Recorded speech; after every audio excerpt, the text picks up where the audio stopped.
आपण नेहमी जसे रव्याचे लाडू वळतो त्याच पद्धतीने हे लाडू वळायचे आहेत। अगदी छान लाडू ह्याचा असा बांधला जातो।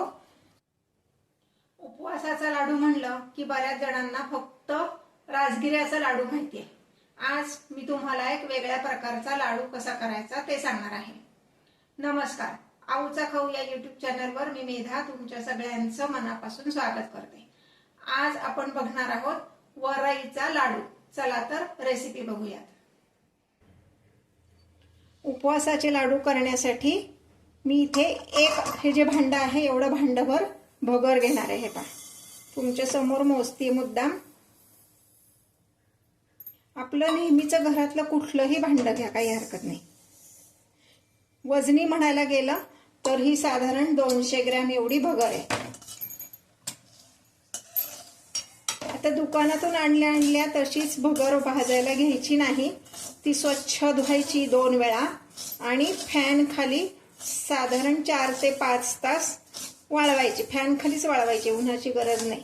फॅन खाली 5 तासात ती व्यवस्थित वाळते आणि वाळल्यानंतर ती आपण भाजायला घेणार आहोत। अगदी बारीक गॅसवर आपण साधारणपणे 10 ते 15 मिनिट एवढी ही भगर आपण भाजून घेणार आहोत। सतत हलवत भाजायची आहे, म्हणजे मग ती सगळीकडून सारखी भाजली जाते।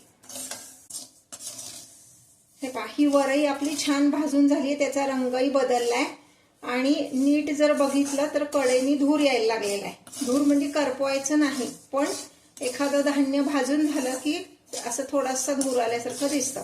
मीडियम फ्लेमवर मी हे 8 मिनिट भाजलेलं आहे। आता मी गॅस बंद करते आणि एका ताटामध्ये हे मी पसरून ठेवणार आहे, म्हणजे पटकन गार होईल। हे गार व्हायला सुद्धा साधारण 10 ते 15 मिनिटं लागणार आहेत।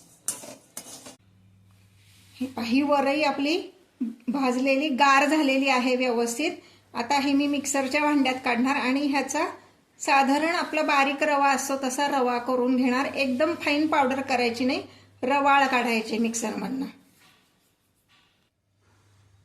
हे पहा, आपलं बारीक रव्याचं टेक्स्चर कसं हाताला लागतं की नाही तसंच हे झालेलं आहे।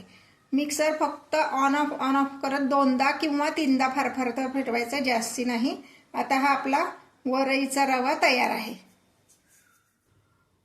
हे पहा, ज्या भांड्याने आपण वरई मोजून घेतली त्याच भांड्याने आपण साखर मोजून घेणार आहे। 1 भांड वरई घेतली होती तर 1 भांडच साखर आपण इथे घेतलेली आहे।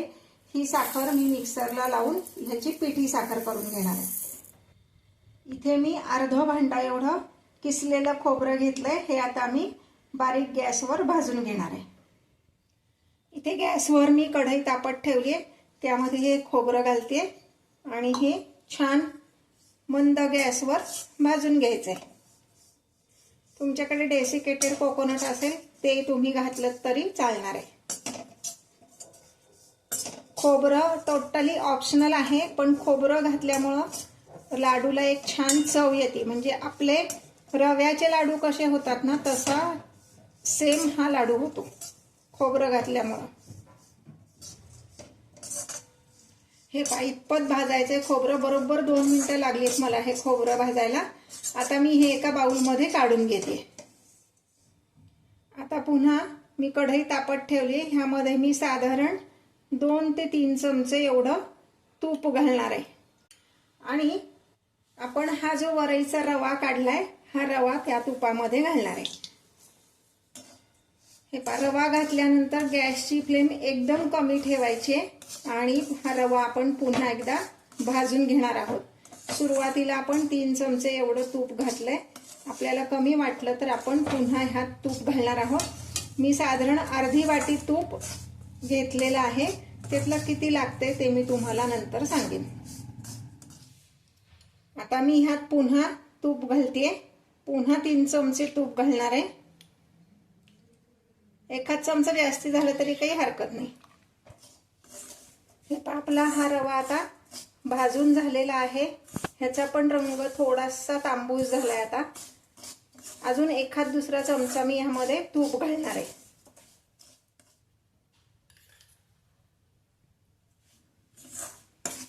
एकूण आतापर्यंत मी 10 चमचे एवढं तूप यात घातलेलं आहे। साधारणपणे आता 15 मिनिटं झाली मी हे परतते. आता मी गॅस बंद करणार आहे आणि हा रवा गार होईपर्यंत आपल्याला थांबायचं आहे. हे पहा, रवा व्यवस्थित भाजून झालेला आहे. आता मी हा एका ताटात काढते, म्हणजे मग पटकन गार होईल आणि आपल्याला पुढची रेसिपी कंटिन्यू करता येईल. आता हे जे भाजलेलं खोबरं आहे हे आपण मिक्सरमधनं बारीक करून घेऊया, म्हणजे ते रव्यामध्ये व्यवस्थित मिक्स होईल. हे पाहता, हा भाजलेला जो रवा आहे तो कोमट झालेला आहे. यामध्ये मी घालणार आहे पिठी साखर, जी मगाशी आपण मिक्सरमधनं काढून घेतली. हे मिक्सरमधनं काढलेलं खोबरं घालणार आहोत. गोड पदार्थ करताना त्यामध्ये 1 पिंच फक्त मीठ घालावं, म्हणजे टेस्ट छान येते. आणि 1 चमचा वेलची जायफळ पूड. आता हे सगळं व्यवस्थित मिक्स करून घ्यायचंय. हे पहा, यामध्ये आता तुपाचं प्रमाण पण अगदी व्यवस्थित आहे. लाडू वळता येईल इतपत हे ओलसर आहे. जर तुम्हाला असं वाटलं की अजून तूप घालायला लागणार आहे, लाडू वळता येत नाहीयेत, तर 1 चमचा तूप तुम्ही अजून घातलं तरी चालणार आहे. पण माझ्या दृष्टीने हे आता ओके आहे. आता आपण नेहमी जसे लाडू वळतो तसेच लाडू आपण हे वळणार आहोत. आपण नेहमी जसे रव्याचे लाडू वळतो त्याच पद्धतीने हे लाडू वळायचे आहेत. अगदी छान लाडू ह्याचा असा बांधला जातो.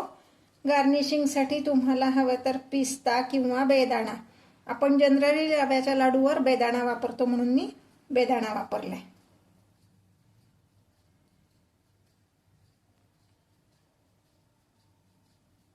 असे छान लाडू ह्याचे वळले जातात. अशा पद्धतीने मी सगळे लाडू वळून घेते.